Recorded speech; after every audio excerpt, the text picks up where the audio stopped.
picture this. It's 2019. You are living on this hexagonal steel structure, and it's floating in the Andaman Sea, maybe about 12 nautical miles off the coast of Phuket, Thailand. This is pretty idyllic. It does, right? You've got your laptop, you've got your supplies, and you're feeling, pretty good about yourself. You are a pioneer. You're living this libertarian dream of total freedom. And then you happen to look out the window. Yeah. And you see the silhouette of a Royal Thai Navy destroyer on the horizon. And I can promise you, it is not there to deliver your mail. Exactly. This isn't some hypothetical scenario. This is, word for word, exactly what happened to a guy named Chad Elwertowski and his partner, Nadia.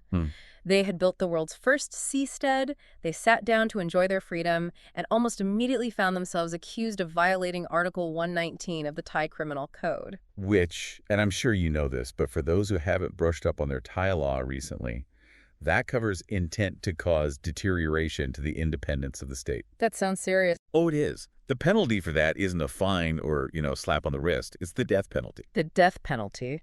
So in the blink of an eye, the dream of floating freedom just turns into a manhunt. A full-on international incident. They had to flee the structure, go into hiding, and eventually escape the country entirely while the Navy towed their home away to be destroyed. It just sounds like the plot of a thriller movie. Or the opening scene of Waterworld. It always comes back to Waterworld. It does, but it's not fiction. It's the messy, complicated, and surprisingly high-tech reality of the seasteading movement. That's what we're talking about today? Today, we are doing a deep dive into that very movement, but we are not looking at the sci-fi renderings of floating cities that look like, lily pads or something out of Star Trek. No, this is about the real world. Yeah. We've got a stack of sources here. Transcripts, interviews, even some technical documents from the ASC archives that tell the story of what is actually happening right now in the water. And we're going to be unpacking the work of 4 key players who really represent 4 completely different approaches to living on the ocean. First up, there's Chad Elwertowski, the guy we just mentioned. Yeah. He went from being a fugitive facing the death penalty to running a high-tech 3D printing factory in Panama. Quite the turnaround. Then we've got Carly Jackson from the Seasteading Institute, who is sort of the diplomat of this whole world, trying to make sure these guys don't get arrested again. It's a very important job. Then there's Ben Saloon from a company called ArkPads. He wants to turn the ocean into a humanitarian solution using what, for all the world, look like giant concrete Legos. And finally, Mitchell Suttner from ArkPad, who's over in the Philippines. He's using cryptocurrency and tourism to bootstrap these floating eco-villages. So the mission for this deep dive is to look past the utopian promises and the glossy brochures. We want to figure out the engineering realities. How do you survive a hurricane? How do you deal with maritime law? And perhaps most importantly, if you're living in the middle of the ocean, where does the poop go? It's always the first question people ask, and we are going to answer it. We are. But let's start with the man who poked the bear and somehow lived to tell the tale, Chad Elwertowski. Chad is such a fascinating character study. To really get why someone would risk everything to live on a metal pole in the ocean, you have to go back to his childhood. Right. In the interviews, he talks a lot about growing up during the tail end of the Cold War. He was just a kid, and he was absolutely terrified of nuclear annihilation. He tells this one story about a teacher, which, by the way, great job terrifying a 6th grader. Right. Who told the class that if the nuke started flying, the only safe place on the entire planet was 1,000 meters underwater. And, most kids would just have nightmares about that for a week and move on. Yeah. Chad started drawing. He became obsessed with colonization and habitats. He was sketching underwater spheres and floating cities before he could even drive a car. That childhood fear, it just morphed into this lifelong engineering challenge for him. The challenge being, how do we create a backup drive for humanity? So he grows up with this idea, and then fast forward to 2008. He discovers the Seasteading Institute and realizes, okay, I'm not the only crazy person out there. Right. There's a whole community, a whole philosophy behind it. And a key part of that philosophy is this idea of voting with your house. This is really the core political thesis of the whole movement.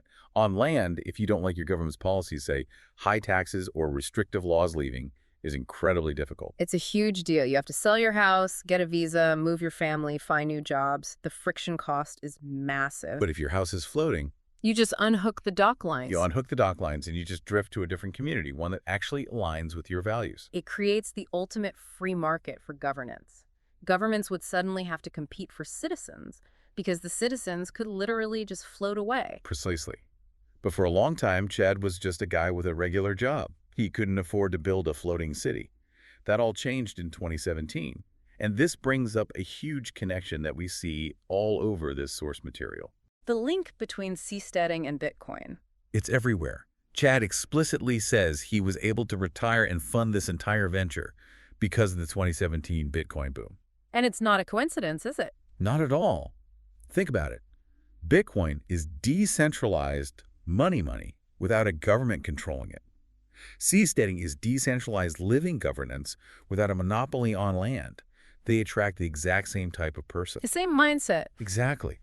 So Chad takes his crypto gains, he moves to Thailand, and he partners up with this eccentric German engineer named Rudiger Koch. And Rudiger is a whole story in himself. He wasn't even trying to build a house at first, was he? No, not at all. He was trying to build a launch system for a space hyperloop. A space hyperloop, okay. Yeah, he needed a stable platform at sea to test a launcher. So he built this massive steel spar, but he didn't have a use for it yet. And then Chad comes along and says, hey, put a fiberglass box on top of that and I'll live in it. And just like that, the first modern seastead was born. They towed it out, anchored it 12 nautical miles offshore, thinking, okay, we're in international waters, we're free, the Thai laws don't apply to us. Which was a fatal misunderstanding of maritime law. A big one. A huge one.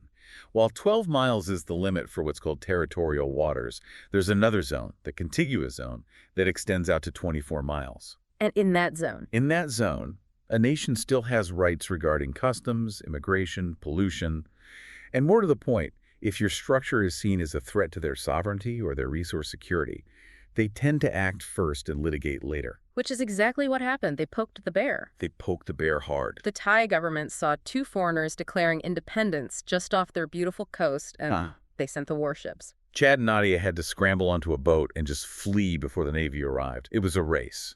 They lost the home, they lost the entire investment, and for a short time, they were international fugitives. Now, most people, after an experience like that, they'd quit. They'd go get a quiet job somewhere. I'd be done. But here's the pivot. Chad went to Panama. And this time, the entire approach was completely different. Night and day. Instead of that Wild West defiance, he's now working with the Panamanian government. He's got the president of Panama signing decrees supporting his company, Ocean Builders. And the hardware, the house itself has totally changed too. The thing in Thailand, it looks like a utilitarian bunker, like a metal can. Very functional. The new thing, the SeaPod, it looks like something Apple would design if they got into the housing market. It's this sleek, white, futuristic pod on a stick. It's a massive upgrade. But let's dig into that stick part for a second, because the engineering behind it is really, really clever. It uses a spar design. Okay, so for you listening, try to visualize this. Imagine a very long straw floating vertically in the water with a little bubble on top. That's a great way to put it. The straw part is filled with air for buoyancy.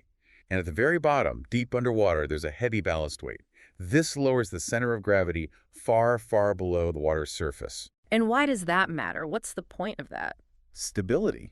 It's all about stability. Waves are mostly a surface phenomenon. A normal boat floats on the surface, so it gets tossed around, it rides up and down with every single wave. Which is what makes you seasick. Right. But a spar has so much of its mass deep underwater where the water is calm that the surface waves just roll right past the thin pole at the surface. The house itself is living 3 meters above the waves. So you could have a full coffee cup on your table during a storm and it might barely ripple. That's the claim. And that is the absolute game changer. If I'm going to live on the ocean, I do not want to be seasick for the rest of my life. Me neither. And he's not just building one of these. Chad mentions they are manufacturing them in a factory in Linton Bay, Panama, and they're using the largest 3D printer in Latin America. They're printing the structure. Wait, they're 3D printing a house? Like the whole thing? They're printing the shell, the main structure. It allows for these incredibly complex, curved, aerodynamic shapes that would be prohibitively expensive to build with traditional molds. It's cutting-edge manufacturing being applied to marine architecture. So we've seen this philosophical shift in him. He's gone from hardcore libertarian to what he now calls an apolitical engineer. He basically realized that ideology doesn't keep you afloat during a hurricane. Physics does. And legal agreements do. And legal agreements do. He says in one of the transcripts, I don't care about the politics anymore. I just want to solve the engineering problem. He's completely focused on the product now. And a really surprising part of that product is the environmental aspect. This part blew my mind. They are turning these homes into something called coralcrete. This is a fascinating technology. It's often called biorock. Okay. What they do is run a very, very low voltage electrical current through the steel spar. Electricity and salt water sounds like a bad combination. It does, but it's very low voltage. What it does is cause a chemical reaction in the seawater. Minerals that are naturally in the water, specifically calcium carbonate, they precipitate out of the solution and they bond directly to the steel. So they essentially grow limestone rock on the structure itself. The house grows its own shell. It grows a coral reef. And that limestone does two critical things. First, it protects the steel from corrosion, which is the #1 killer of any marine structure. And second, it provides a perfect natural habitat for coral and other marine life to latch onto. So the house literally becomes a fish aggregating device. You aren't just living on the ocean, you are actively restoring a reef ecosystem right around your own home. That is such a crucial shift in the entire narrative of seasteading. Yeah. It's not man conquering nature anymore. It's man integrating with nature. But let's be realistic. The ocean builders approach is definitely aimed at the high end of the market. These SeaPods, they're going to be expensive. They're for the digital nomads, the crypto millionaires, the early adopters. Right. It's the Tesla Roadster phase of the industry. It's expensive, it's sexy, and it's rare. But if we want this to be a real civilization, it can't just be for rich guys.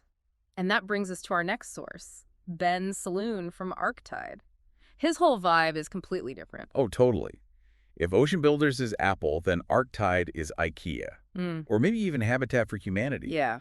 Ben isn't motivated by libertarian freedom or, avoiding taxes. He's motivated by humanitarian crises. He talks a lot about Haiti in his interviews. He talks about the Syrian refugee crisis. He looks at these failed states, and he just sees millions of people who are trapped. His argument's actually pretty profound. You can't always fix a failed state from the inside. Sometimes the institutions are just too broken, too corrupt. You need to give people an exit option. A literal life raft. A literal life raft, but one that is a permanent, dignified home. So his whole goal is affordable housing. He throws out a target number that sounds almost impossible. $100,000 for a floating home. I know. Now, I have to be the skeptic here. A decent condo in a mid-sized city costs way more than that. Marine-grade steel costs a fortune, and the maintenance on a boat is usually, 10% of its value every year? How on earth is he going to hit $100,000 without building a death trap? That is the million-dollar question, or the $100,000 question, I guess. His answer is twofold: materials and modularity. Okay, let's start with materials. First, he's not using steel for the hull at all. He's using geopolymer concrete. Geopolymer concrete, is that just a fancy word for cement? It's chemically distinct. Regular Portland cement, the gray stuff we see everywhere, is made by burning limestone, which releases a ton of CO2 and creates a material that, over time, can degrade in salt water. The rebar inside it rusts. Right. Geopolymer is made from aluminosilicate materials. Often it's industrial byproducts like fly ash from coal power plants. You take this waste product, you mix it with an activator, and it polymerizes.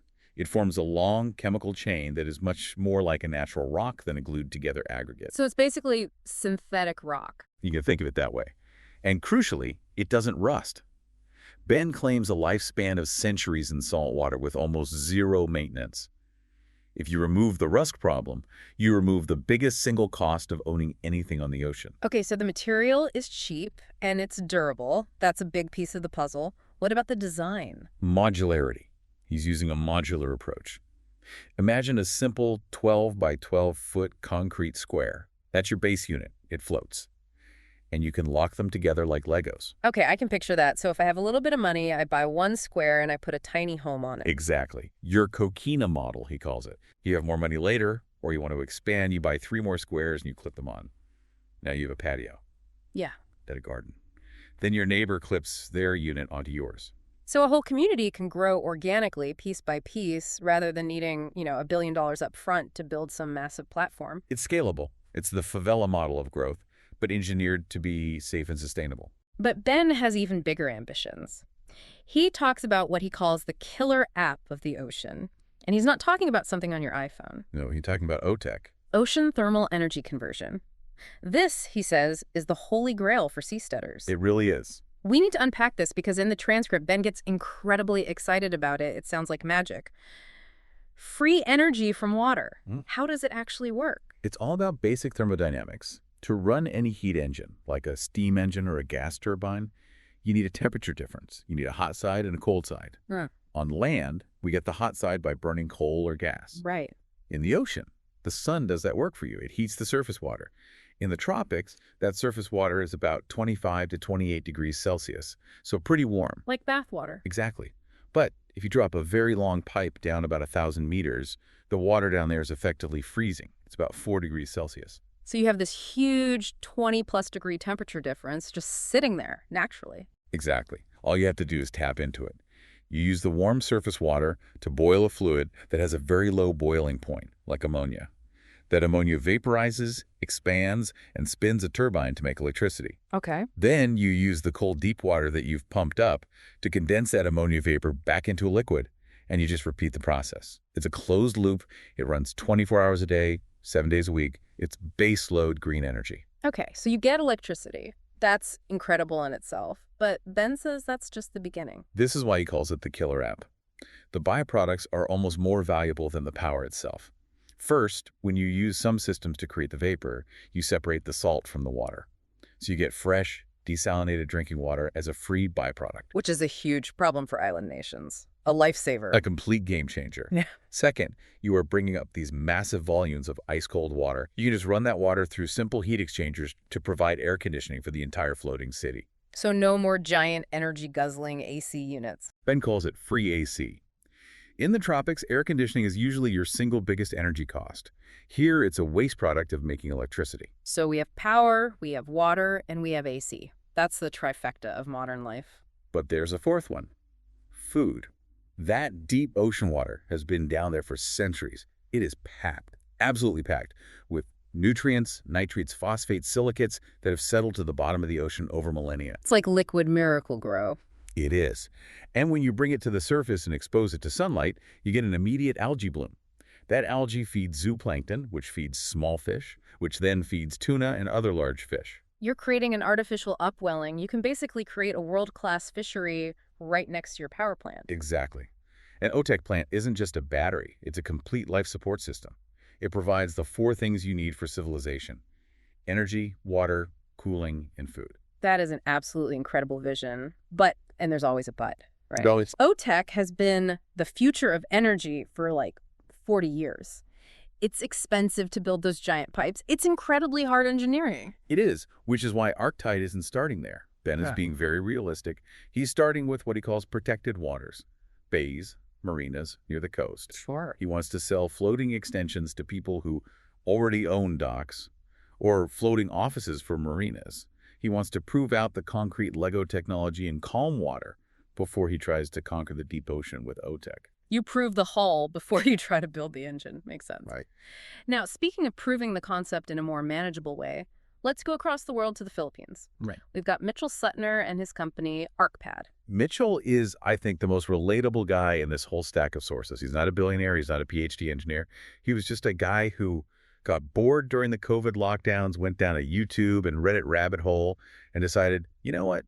I'm going to build a floating house. And unlike the rest of us who have those kinds of thoughts at 2 in the morning, he actually did it. He packed up and moved to the Philippines. And the Philippines is really the perfect laboratory for this kind of experiment. You have over 7,000 islands. You have a culture that is totally comfortable living on, and with the water, the banca boats are the lifeblood of the country. And the cost of labor and materials is low, which lets you experiment without burning through millions of dollars. Exactly. You can afford to fail and try again. Mitchell's approach is what I'd call eco-glamping. He's building the ArkPad, which is a platform made of bamboo and steel. And the house on top looks like a traditional Filipino kubo hut, but it's floating. He's blending local, traditional architecture with modern marine engineering, and his target market is tourism. He figured out early on that you can't just ask people to sell their homes and move to a floating sunny on day one. It's just too scary, too big of a leap. But you can ask them to come for a weekend vacation. Right. Get them on the water. Let them feel the gentle sway. Let them see the sunset over the ocean from their bed. If they love it, maybe they come back for a month next time. Then eventually maybe they buy in. It's a very gradual on-ramp to this new way of living. And he has this really cool concept called the hexafarm. It's this six-sided floating platform that combines a hotel room with a working fish farm. This is what's called polyculture. Instead of just farming one thing, like fish, you create a tiny self-sustaining ecosystem. You have fish in a net in the center. The fish produce waste, which is basically ammonia. Okay. You then grow seaweed right next to the net. The seaweed eats the ammonia as fertilizer, which cleans the water for the fish. Then you hang shellfish ropes around the outside. The shellfish are filter feeders, so they clean the water even more. And the tourist sleeps in a glamping tent right above all of this activity. Mitchell had this great anecdote in one of the interviews about the rabbitfish they farm.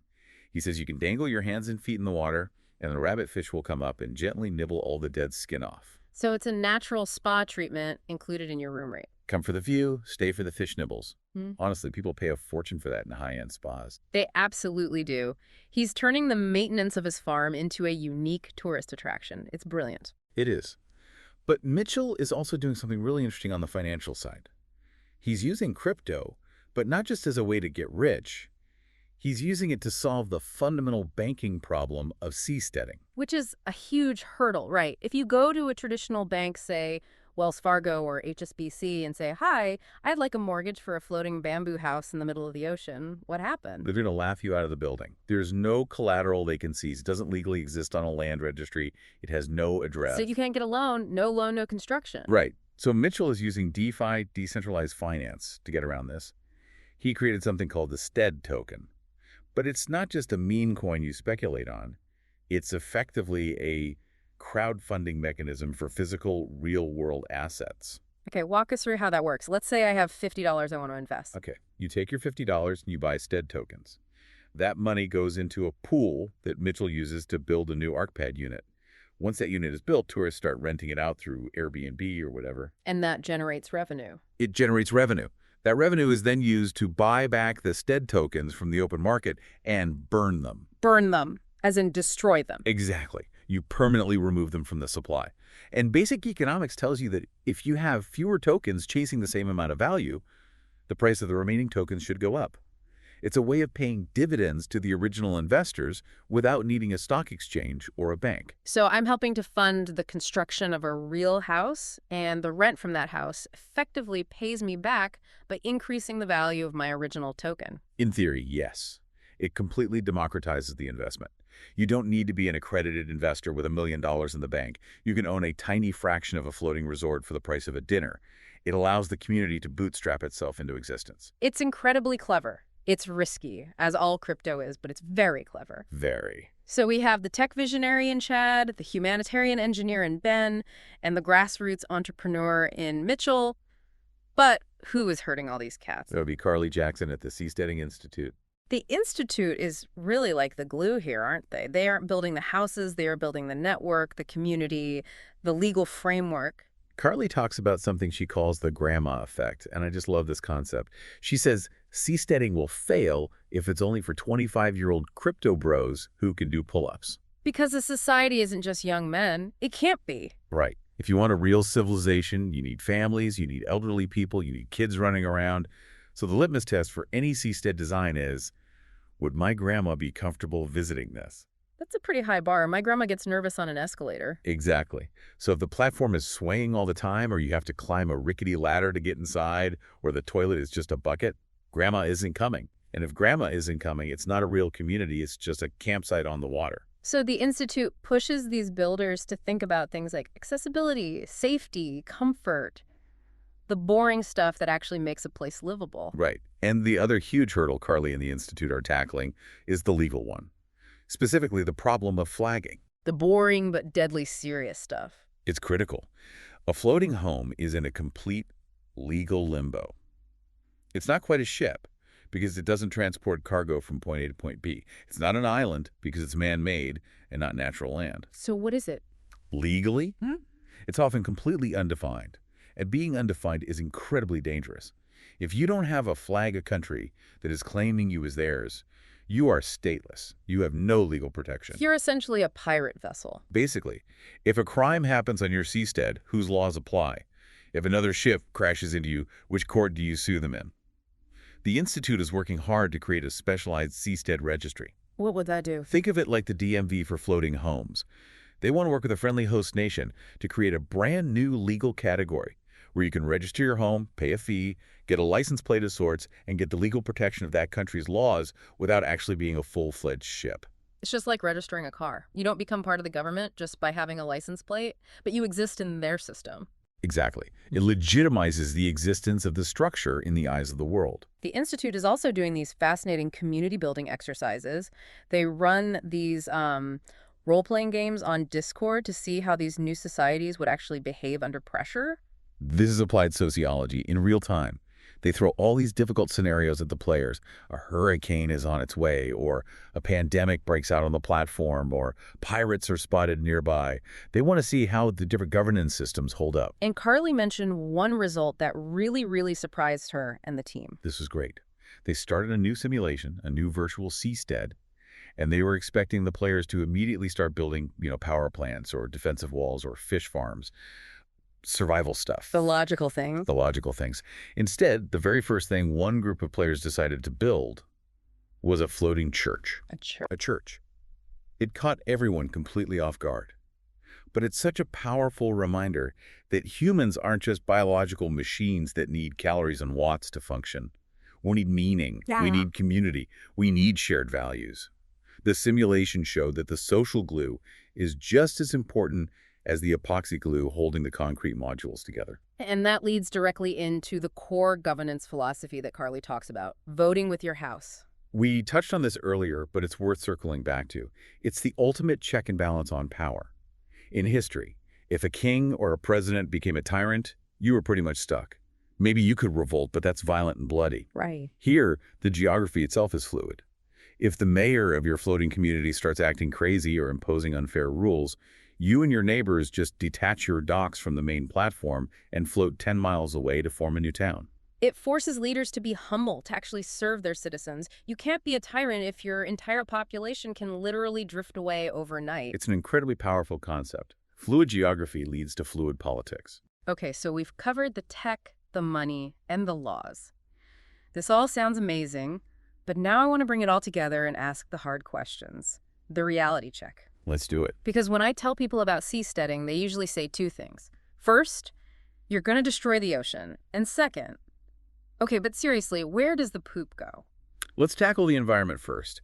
The immediate assumption is that cities are dirty, so a city on the ocean will just pollute the ocean. It makes intuitive sense. Right. You're dumping your trash right where you live.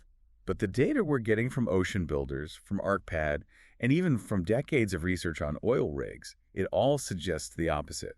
The open ocean, far from land, is largely a biological desert. It's just empty blue water. All the nutrients sink to the bottom where sunlight can't reach them. So it's basically a biological wasteland out there. To a large extent, yes. But when you put a structure there, a steel spar, a concrete platform, an oil rig jacket, it immediately acts as a FAD, a fish aggregating device. Algae starts to grow on the structure.